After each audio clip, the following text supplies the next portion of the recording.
This is so cool. It actually created a 3D model for us, and it set up all the lighting and even the bit of texturing, and it actually even rendered the image. So here we have like a render of this particular 3D modeling that it has done, all from this flat image. Created this in Inkscape and gave it as context, and we have like this nice 3D model. Wow, this is so cool. As a creative in the VFX and animation industry, to get the most of Claude Cowork, following are the key concepts that we need to be familiar with. In this video, we'll discuss about why Claude Cowork exists and what it is. We'll also talk about what types of tasks it is really good at doing, and we'll discuss about the different features that it offers for us to get the most out of it. Let's start with why it exists. Claude Cowork comes as a mode in the Claude desktop application, all right? And it exists for the purpose of getting things done for us on our computer. All right, so it can do tasks. Okay, so that's the main distinction between the chat and the co-work mode. All right, in chat, it is more used for having a conversation, and you could even consider it as a consultation with a highly intelligent entity. It can obviously do certain things for us as well, but co-work, where it shines is it exists to do work for us. All right, so basically anytime you want to do multi-step workflow, you want to manipulate the files or folders in your local machine, or you want to make use of multiple tools, not just the tools that are available online, but also the tools that are available in your local machine, right? That is when you would opt for the Claude Cowork mode, all right? The Claude Cowork itself is essentially a wrapper around Claude Code, okay? Now, Claude Code, at least in my opinion, is the most powerful tool that comes with Claude. It is primarily a terminal application. So in Windows, you can maybe open up the PowerShell, and if you say Claude, you get access to Claude Code that is directly running on your terminal. And using this, you can pretty much do like anything on your computer. You can develop software. You can also like ask it to, manipulate certain files and folders. And most of the latest and greatest features first land in Claude Code. Claude Code does also have a VS Code extension that you could use. Claude Code is, if you will, is targeted to more of technical users who are comfortable using things directly on the terminal. All right, so it does make things really user intuitive, such that even non-technical people can actually make use of Claude Code, because you're just going to be using your natural language to interact with it anyway.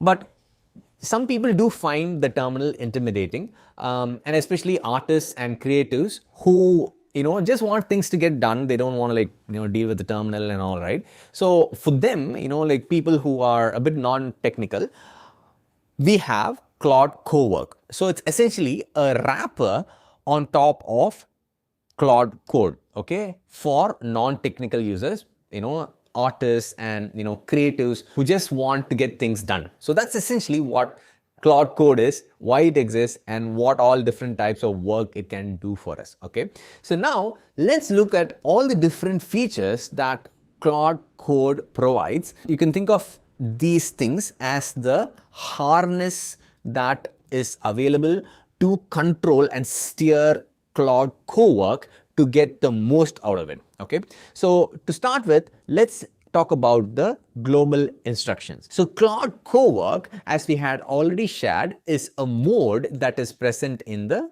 Claude desktop application. Just as how we would, create new chats in the chat mode, when it comes to the Cowork mode, we will be creating new tasks. Okay, so here you see it is called task. It's no longer a chat. Because Cowork, it's all about getting things done for us, right? Now, here we can have multiple tasks that run in parallel. For example, here we can, like select a particular folder, like I'll just, select this Blender Monkey folder, and I'll say create a folder called feedback review notes. It's going to create that folder for us, and while it's doing it, I can create like another task and say, select a different directory, Blender animation, for example, and over here I can, ask it to do something else. Like, say, for example, create 3 folders, each having the name shot 1, 2, and 3. So, and over here you are able to see all the different tasks that you're working with Claude Cowork. Okay, so this is the first task that we kicked off. So if we open up the Blender Monkey directory by clicking on this button, so you can see that inside that directory we have like a new folder called feedback review notes that has just been created for us. And similarly, if we go to the other task where we asked it to create these 3 directories, if we click on this directory now, you'll be able to find the 3 directories, short 1, 2, and 3, exactly as how we had instructed it to create. Now, there is a way for us to create this global instruction that would be the kind of like the first prompt that gets added when we start a new task. The way you can set that up is by means of clicking on your username and there click on settings and there go to Claude Cowork tab, and here you'll be able to find the global instructions that will be used across all the tasks that you create in Claude Cowork. So right now it's empty, okay? So it doesn't have any global instruction. So let's add a preference here, okay? So anytime we save any file using Claude Cowork, let's ask it to, take whatever is the current timestamp and add it as a suffix to the name of the file, okay? So that's basically what we want to do.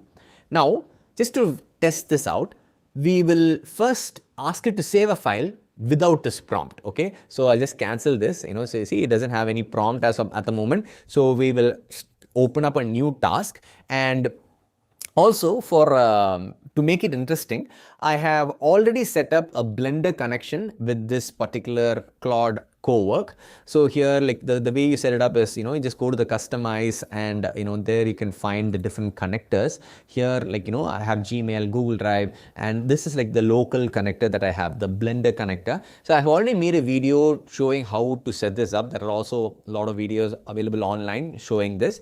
So this is already set up for me, okay? So because that is already set up, I will open up Blender over here. So I have Blender here and I have Claude Cowork over here. It has been opened up in like a folder called Blender animation right now. It's just a random folder.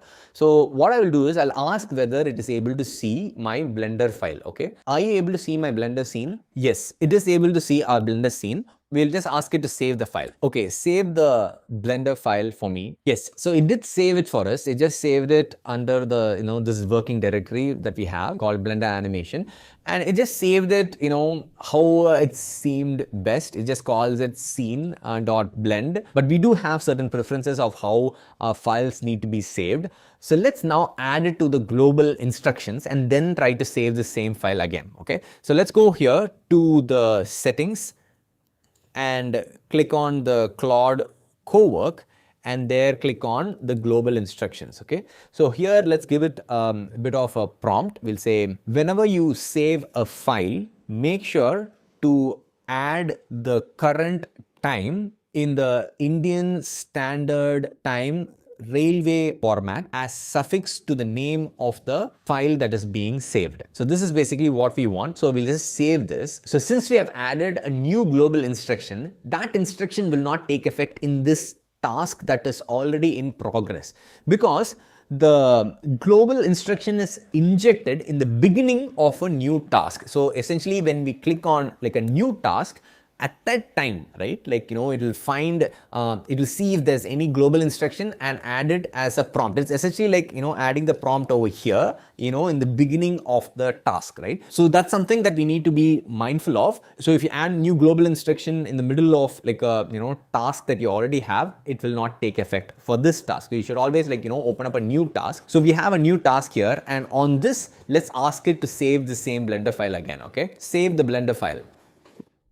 And here we have it. The time of when this file was saved has been added as a suffix. it was saved at 1044, right? Like, and because of that, it is added here just as how we had instructed. So it's not just for this Blender file, right? Like, any file that you save in this directory. So we'll just like, ask it to create a new file. We'll just say, I want you to create and save a new file called feedback notes that has the text 1, 2, and 3.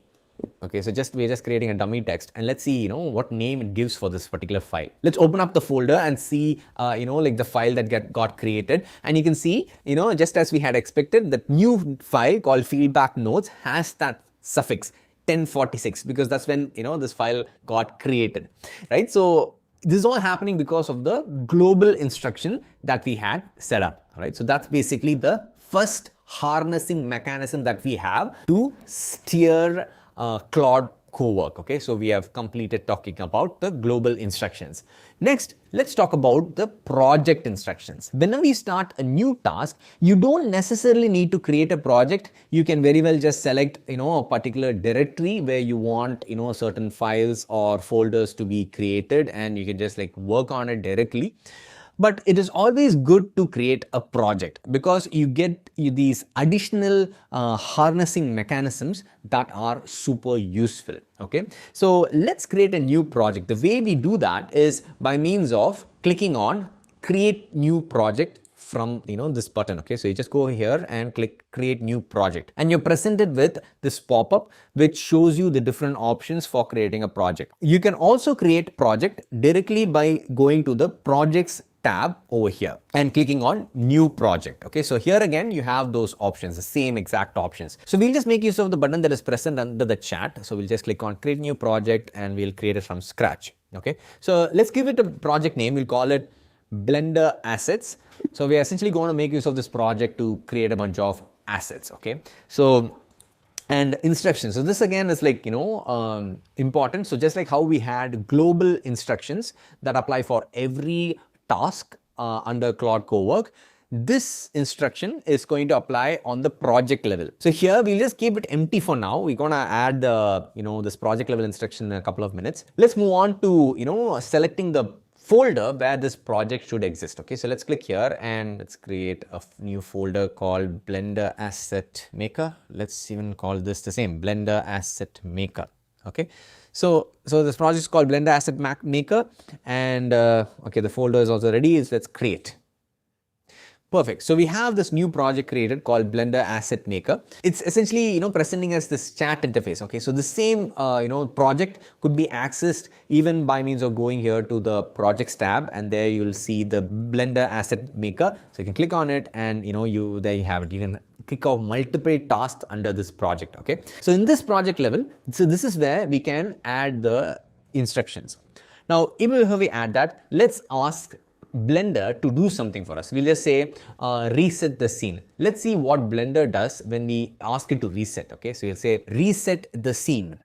Okay, so that's one task that we have kicked off, and we have not given any context on what that means because it could mean different things for different people, right? Like, what does it even mean to reset the scene? So, the scene is already showing the default cube and camera and light. So what else should it do?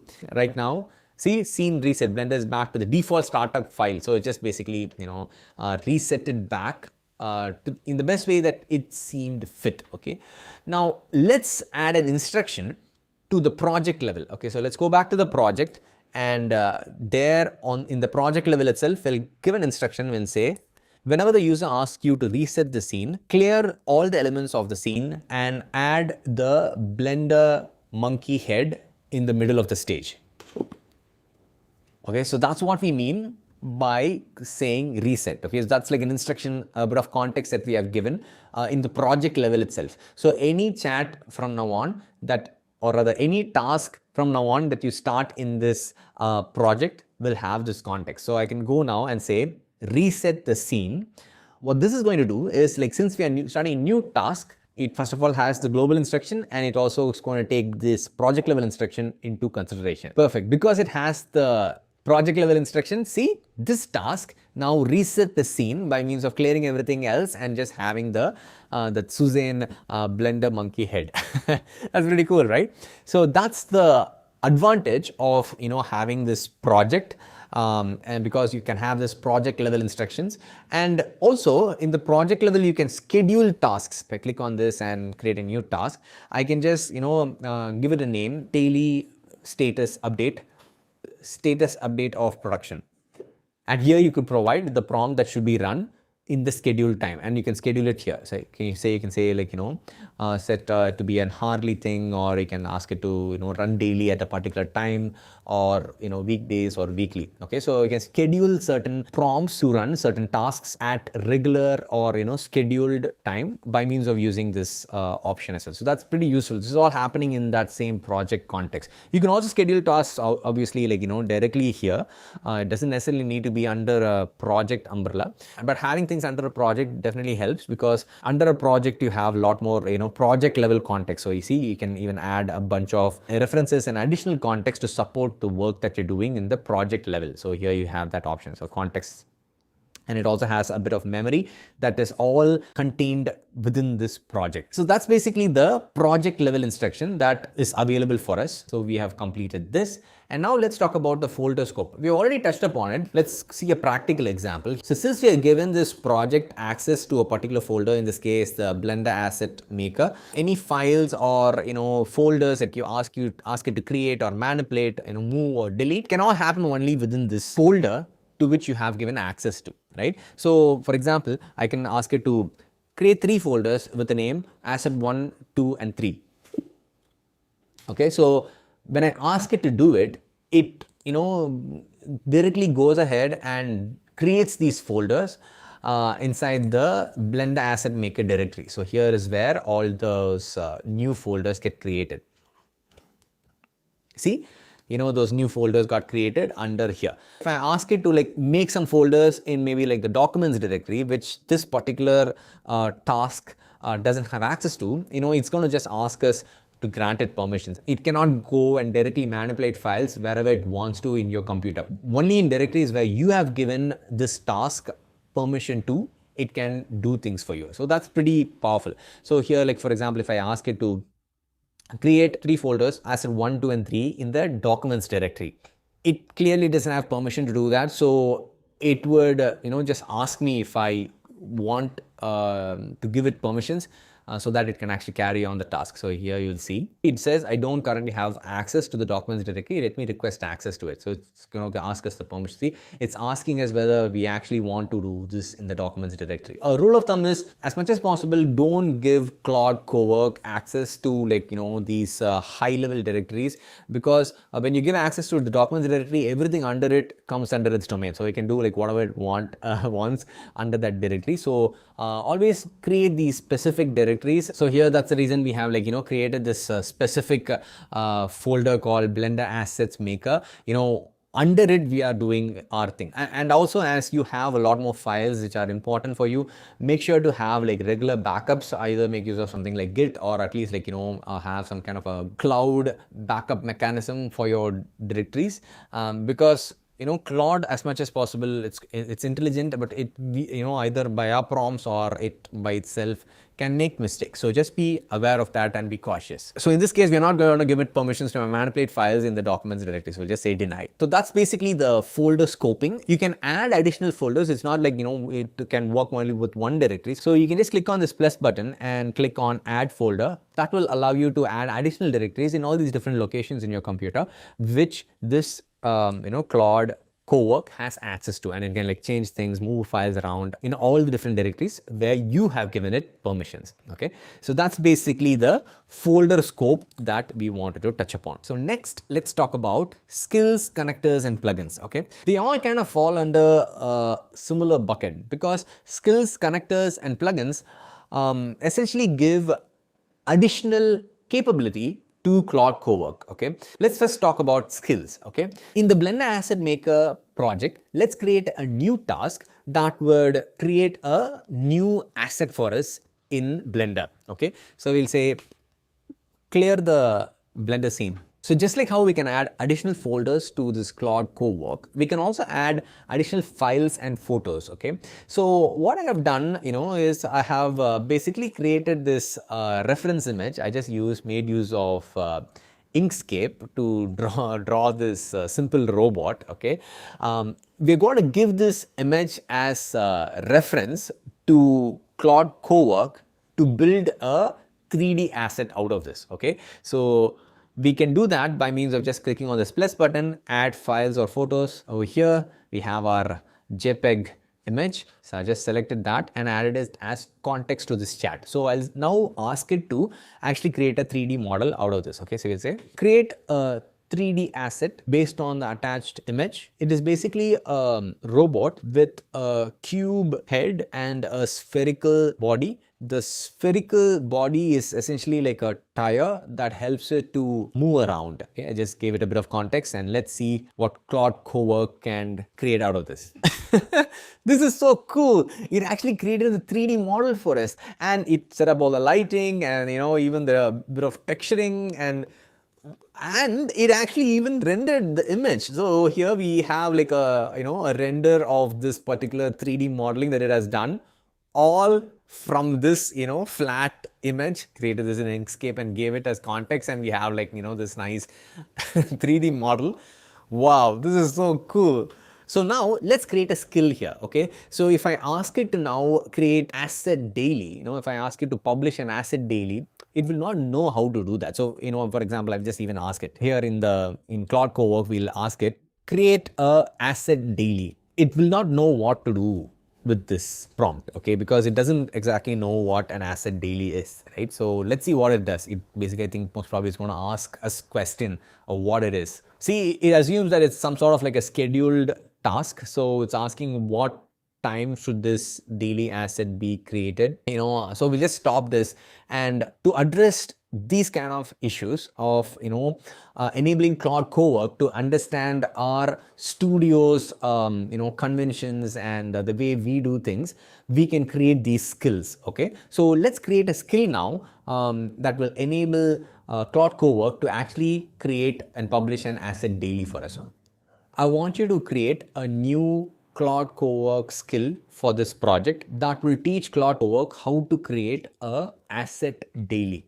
So whenever I ask Claude Cowork to create an asset daily, it should create a camera animation that revolves around the asset that is in the center of the stage and essentially create a turntable look of the asset that is in the center of the stage. And this animation should be rendered at 24 FPS as MP4 video. I want it to be a HD resolution, and the length should be 5 seconds long. And after the video is created, I want it to be put inside of a folder called dailies under the root level of this project. Okay, so that's basically the context of the skill that we want to get created. So let's see how Claude sets this up for us. All right, it has finished creating the skill for us. We can also verify the skill over here if we want.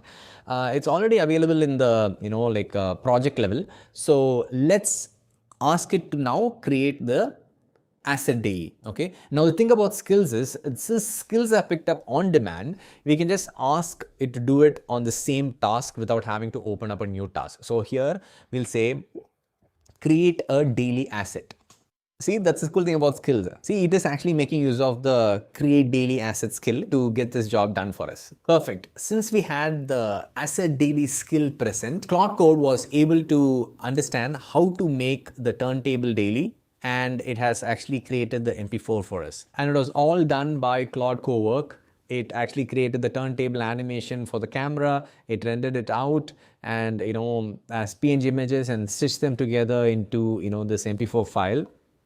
Just from that skill that we had set up. So that's the power of making use of skills. Okay, so let's quickly touch upon what connectors and plugins are. Okay, so we have already been using connectors in order for Claude Cowork to be able to talk with Blender. It is actually making use of a connector. So the way we set up connectors is by means of clicking on this customize button, and there you have this connectors tab. So right, you can just click on it, and see the different connectors that are already in place. Okay, so here we have set up a Blender connection by means of using MCP. So that's the reason we are able to talk to Blender just from Claude Cowork. There's also this Claude and Chrome connector, and I also connected my Gmail, Google Drive to Claude Cowork. Now you can set up additional connectors by means of just clicking on this plus button, and there you can browse connectors. So there are a bunch of connectors that Anthropic just ships in this interface, so you can just connect to them easily. There's even a Slack connector that you can connect to. We can also make connectors by ourselves. I've already made a video of it in my channel. There are also resources online where you can understand how you can set this up. All you need to do is just find that MCP server URL and add it here and give it a name. That's it. The application is available online. That's the easiest way to set it up. You can also set up local connections easily. You can even ask just Claude to set up a particular MCP connection for you. So that's essentially what connectors are. That is what enables Claude to connect and talk with applications like Blender and Gmail and so on. So that's a connector. Now let's talk about plugins. A plugin is basically just a bundle. Okay, it's a bundle of a skill 1, skill 2, and a connection 1, connection 2, and so on. So you can just have a bunch of skills. These 3 skills and 2 connections can be bundled up as a plugin, and that bundle can be shared with your colleagues and friends if you want to share a particular workflow with them, right? So that's essentially what the plugin allows you to do. It's essentially just a bundle of skills and connectors. In Claude Cowork, you can find these plugins by means of again going to the Customize tab. So here, just click on Browse Plugins. We can see that there are all these different plugins that have been put together by Anthropic. So for example, let's check out this design plugin. Okay, if you click on this, you can see that it comes with these 7 skills. Okay, so it's got this design critic, design handoff, design system, and so on. And then it's got these 9 connectors that come along. All right, like it's got this Google Calendar and Gmail, and they're all connected basically using MCP. Okay, and that's essentially what it is, right? So you can actually even have like a PDF viewer bundle, like a plugin. It has this bunch of skills, and it's got this PDF MCP that it connects to. So we can also create these plugin bundles. Okay, so for this particular project at least, we have a connection with Blender, so that's one connection, and we have recently created a skill, right, that allows us to create asset dailies. So we can bundle the asset daily creating skill and the connection that we have with Blender as a plugin, so that anyone else in our team who wants to have the same workflow of creating assets in Blender and then creating asset dailies could just use our plugin, and they would have a mechanism to create these nice asset dailies whenever they want to, right? Like without having to themselves create these skills again. So we will just ask Claude to create a plugin for us with this skill and the connection that we have. Okay, so we can just ask it to set it up for us. I want you to create a plugin for Claude Cowork that has the skill that we have just now created, the asset daily skill, and the plugin should also contain the connection, the Blender connection as a connector. I want to set it up so that I can share this plugin among my team. Okay, so with that message, Claude Cowork itself going to create the plugin for us. So here you have it. It's called Blender Asset Workflow, and it's got created as JSON file, and yes, even moved the skill over here, and it's got even this README file. So let's save this plugin, and we'll be able to now see the plugin in the Customize section of Claude Cowork under personal plugins, and here you have it. So Blender Asset Workflow, our very own plugin. And you can see that it has the skill create daily asset, and now you can keep on adding more skills to this. Okay, so this at the moment has one skill which creates our asset dailies, and then it also has the connector. It's got this Blender connector which helps us to talk with Blender through Claude, right? So that's what a plugin is. There is also these marketplaces that are available. You can just add the marketplace by clicking here and adding that URL, by means of which you get access to a lot more plugins, because the community is creating a lot of these really useful plugins, which are essentially these bundles of skills and connectors. So that's what a plugin basically is. All right. So along with this, there are these other two features. One is the dispatch feature, which again, there is a separate video I've made about this, which allows us to, use our mobile device to, send instructions to Claude Cowork to do things on our mission. Right. So that's a pretty cool feature. And also we have these live artifacts as well. So which basically helps us to create these dynamic, living documents.